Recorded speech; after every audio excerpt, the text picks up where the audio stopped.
παιδιά, όπως βλέπετε είχα κάνει ένα βίντεο με τον Ανανά που είπα πως θα κάνουμε στο Brookhaven πάρτι στις 6 το απόγευμα και θέλω να σας πω κάτι άλλο. Αλλά και την Κυριακή θα κάνουμε πάρτι 6 το απόγευμα. Την άλλη Κυριακή που μας έρχεται κιόλας. Να ξέρετε πως το Σάββατο, το άλλο Σάββατο που μας έρχεται, θα πάω να κουρευτώ. Αυτό παιδιά δεν ξέρω πότε τι ώρα θα είναι. Γι' αυτό λίγο εγώ θα αργήσω.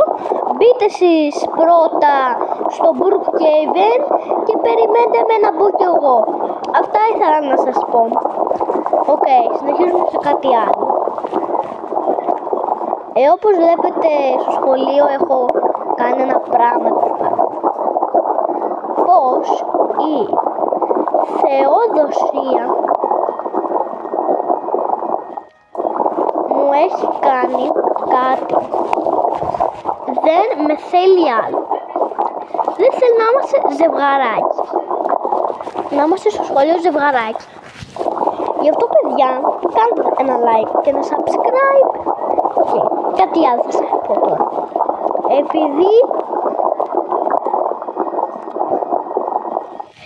sorry, να σας πω πως άμα θέλετε να κάνετε ένα like και ένα subscribe, εμείς θέλουμε να φτάσουμε 30 εγγραφές. Στους καινούριους που βλέπουν σήμερα το βιντεάκι που κάνουμε σήμερα, όσοι κάνουν, άμα πάμε 27 εγγραφές ως 30, θα κάνω κάθε μέρα από ένα short. Αλήθεια, από ένα short. Γι' αυτό κάντε όλοι sub για να κάνω κάθε μέρα ένα short για να πάμε πολλά likes αλλά και εγγραφές. Όπως βλέπετε κάθε μέρα θα κάνω αφού εσείς κάνετε εγγραφές. Όχι, κάτι άλλο. Άμα είχετε δει εκείνο το βίντεο που το κανάλι ένα συμμαθητή μου το λένε Γιάννης κάτω παύλα 67 ή Γιάννης Κρου. Γιάννης Γκρου.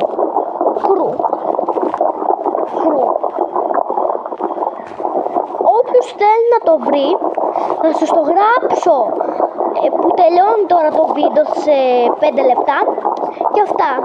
Όπως βλέπετε Σάββατο με Κυριακή, την άλλη Κυριακή. Bye! Φιλάκια!